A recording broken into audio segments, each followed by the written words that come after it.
ఏంటి బాబు, మర్డర్ కేసా? మ్మ్హ్. Finance company ఏదైనా పెట్టావా? లేదు. మరి ఇంకేం తప్పు చేశావు?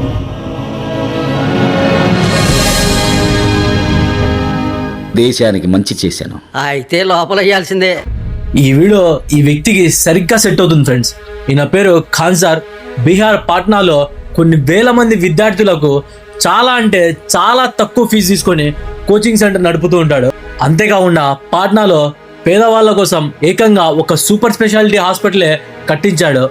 అందులో ప్రతి పేదవాడికి అందుబాటు ధరల్లోనే వైద్యాన్ని అందిస్తున్నాడు. ఒక ప్రముఖ ప్రైవేట్ ఎడ్యుకేషన్ కంపెనీ ఖాన్ సార్కి 107 కోట్ల భారీ ఆఫర్ ఇచ్చింది ఫ్రెండ్స్.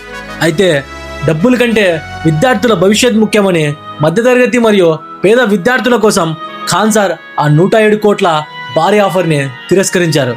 అది ఆయన గొప్పతనం. అలాంటి ఖాన్ సార్కి మన దేశం ఇప్పుడు ఏమిచ్చింది?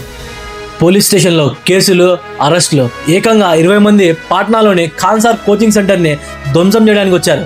అంతేకాకుండా ఇప్పుడు బీహార్ ప్రభుత్వం కూడా అగ్నిమాపక భద్రతా లోపాలు మరియు భవన నిర్మాణ నిబంధనలను ఉల్లంఘించారని చెప్తూ ఖాన్ సార్ కోచింగ్ సెంటర్ని మూసివేయనుంది.